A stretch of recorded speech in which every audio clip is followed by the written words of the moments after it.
Dr. Osborne, as new honorary consul of Republic of Serbia in California, I present you with this list of your obligations and duties and rights, and I wish you all very best in this new job. Thank you, sir. I am really honored to accept this position, and I really can't tell you, I have no idea how this night came to be. My name is Ryan Osborne. I trained as a head and neck surgeon in South Central Los Angeles, managing the most complex cancer and trauma patients in the country. I've operated across the globe in first and third world countries. My experiences have taught me the value of flexible and innovative thinking, but I realized that our healthcare system doesn't always allow for that. So I started Osborne Head and Neck Institute. I made it my mission to find the best, most creative surgeons around, and I gave them the space to excel. Together, we create a new standard in medicine. These are our stories.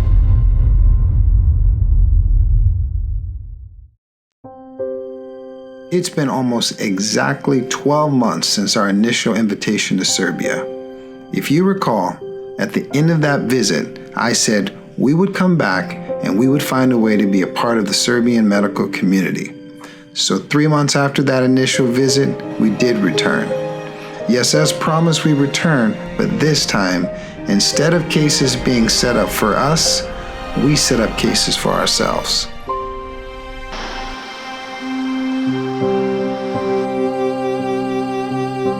My name is Dr. Ryan Osborne. I'm the Director of Head and Neck Surgery at the Osborne Head and Neck Institute. I come with an entire team. I come with a unit that has been working together around the world in all different types of situations. We hope to bring something to Serbia, not to take from Serbia. So our goal is to draw patients internationally and bring them here and try to develop Serbia as a center, as a go-to, almost a referral center for complex surgical cases.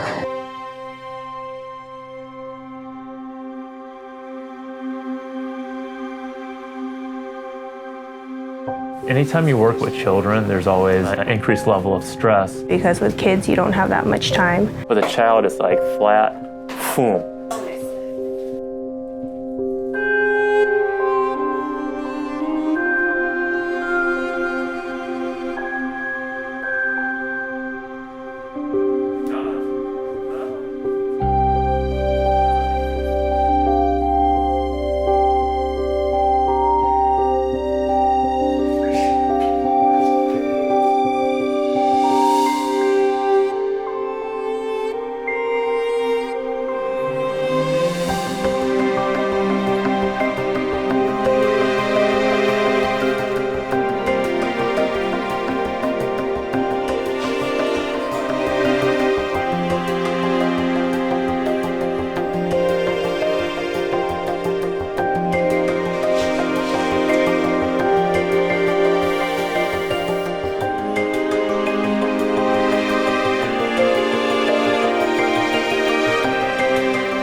Dr. Osborne actually called me and personally recommended that I come here.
It's happening. Waited for a long time. Yeah.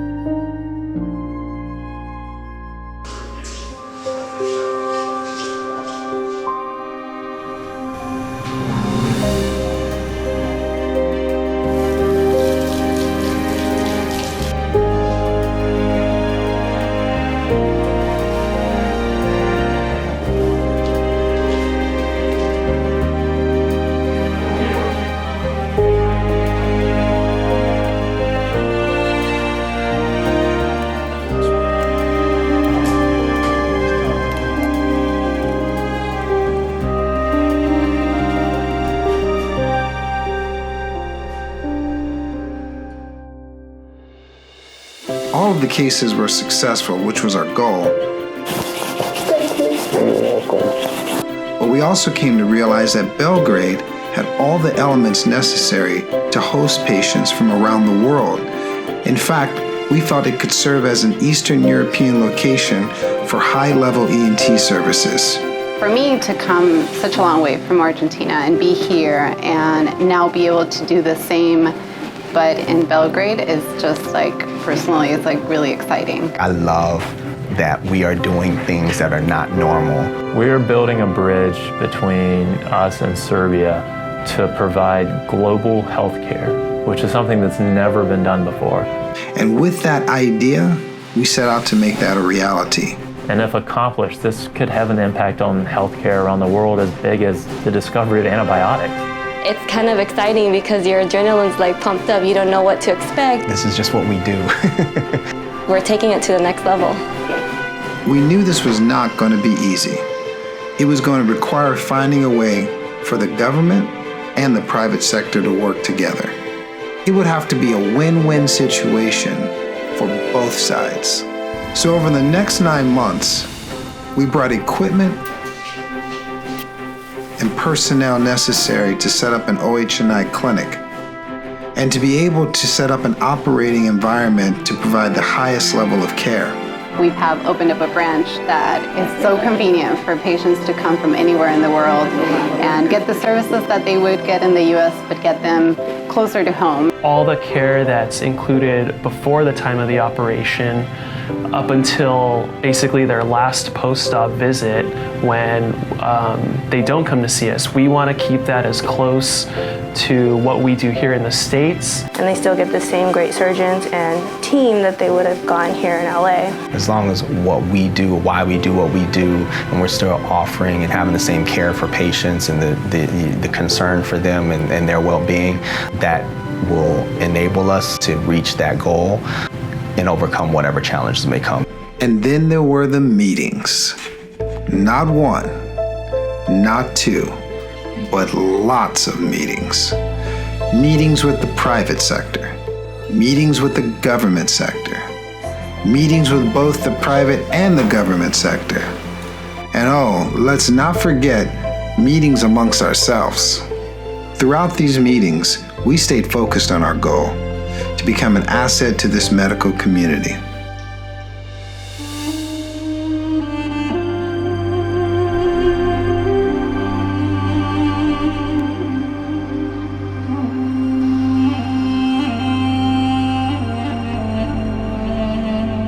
We tried to immerse ourselves into the community and the culture as much as possible.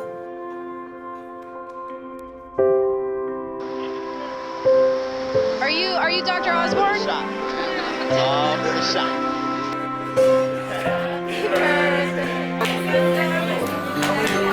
Potatoes, whatever they did.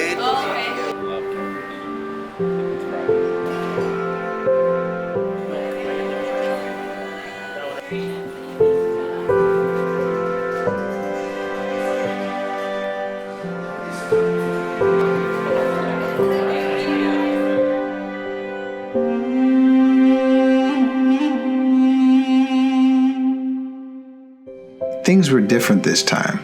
We weren't being tested, and we weren't trying to prove ourselves. We were just trying to help people. We were much more comfortable in this role. We worked closely with our Serbian colleagues to care for as many patients as we possibly could. We have these two completely different entities who are putting aside political, cultural, like any kind of differences to come together to bring just talented, beautiful minds together to help patients and to provide better health care for the world. Since our inaugural visit, a lot has happened. We've made multiple trips to Serbia to work with the community. We have seen the change in attitudes towards us. We've also seen the change in seasons around us. Delia saw snowfall for the first time in her life in Belgrade. A guess what I'm trying to say is, we have put in a considerable amount of time, money, and effort into understanding this land and the people that call it home. So now what? What next? But what happened next? That was truly unexpected. Our modest work caught the attention of the Serbian government. I was told I had a meeting with the Secretary of State. What could he want with me? Was I being disciplined, deported, detained? Nope. Believe it or not, I was being proposed for the position of honorary consulate for the Republic of Serbia in California. To be specific, Los Angeles.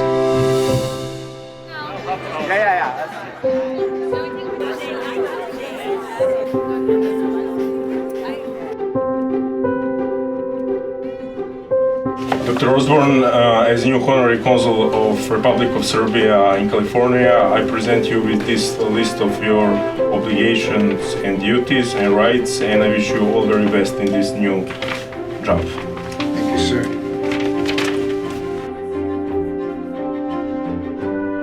I wish you really sincere success in your I am really honored to accept this position. I have no idea how this night came to be, but I'm going to tell you how it started. It started with a simple invitation and a very simple conversation between myself and a pretty prominent Serbian resident who asked, "Would you come to Serbia as you've done to other countries and just have a medical exchange?" And I said, well, why wouldn't I come to Serbia? As I began to do a little bit more research and understand the relationship between the United States and Serbia, both historically and currently, I did understand the significance of it. And I said, absolutely. And not only will I come, I'm coming with a team. And so as I take this position, I really don't feel like I can take this alone. I feel like my entire team participated in this. And we were put through a series of very interesting situations which led us to form some extremely strong bonds with the people of Belgrade. And it has subsequently left such an impression that we are now opened an office and are seeing patients regularly now in Belgrade every 3 months. My understanding of what this post is and what we plan to do is sort of model after what we've already done, which is take one step to build a bridge, and then upon that bridge to encourage others to walk across it.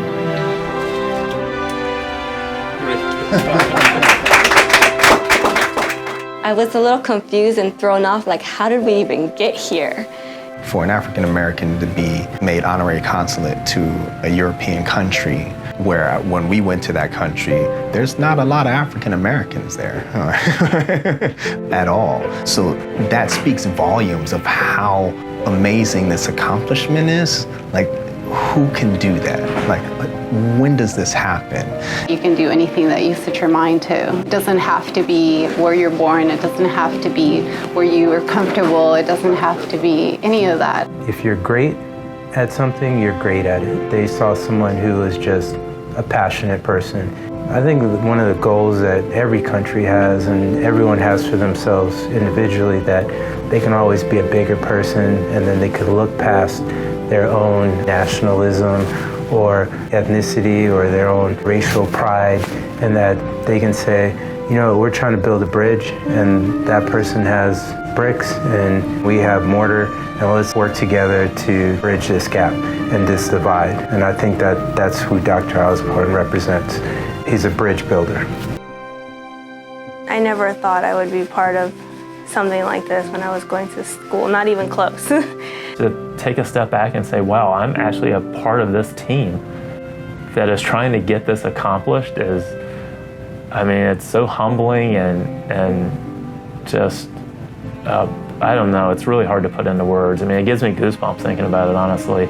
I could have never imagined this. This is not even on the radar of things when you look it down in the future, things that can possibly happen or things to expect at a job. I never thought I would ever be a part of anything like this. The power and emotion behind the future and the possibilities that we're laying the foundation for are really amazing. I feel honored to be a part of it. Shortly after the opening of the honorary consulate in Los Angeles, we received gracious invitations and unsolicited support from our U.S. Embassy as well as the royal family of Serbia. Yes, you heard me correctly. His Royal Highness Crown Prince Alexander and Her Royal Highness Crown Princess Katherine extended an invitation to our entire team to visit the Royal Palace. Never in this lifetime did I ever see myself sitting down, having tea in a palace with the royal family. I mean, this was the real deal. I could have never even imagined meeting anyone like that, especially Serbia. Although Serbia is no longer a monarchy, the prince and princess continue to reside within the royal palace and continue to do extremely important work for the Serbian people. I would love for us to be able to actually provide some sort of global healthcare network. Take out all the politics, take out all the bureaucracies and the red tape and all that. That would be my dream. There just seems to be a limitless amount of things that we've done in a short period of time. And I think with the strong team that we have working diligently, that's going to allow us to continue to do more. And I think at this point, the opportunities are limitless. It's just a matter of which opportunities we want to focus our energies on. And I think it's exciting for the future. I think the sky's the limit with OHNI. There is just an immense opportunity to help people all over the world, and I think that we are on that mission to do that.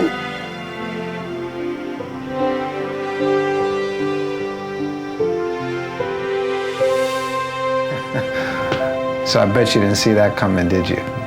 Neither did we.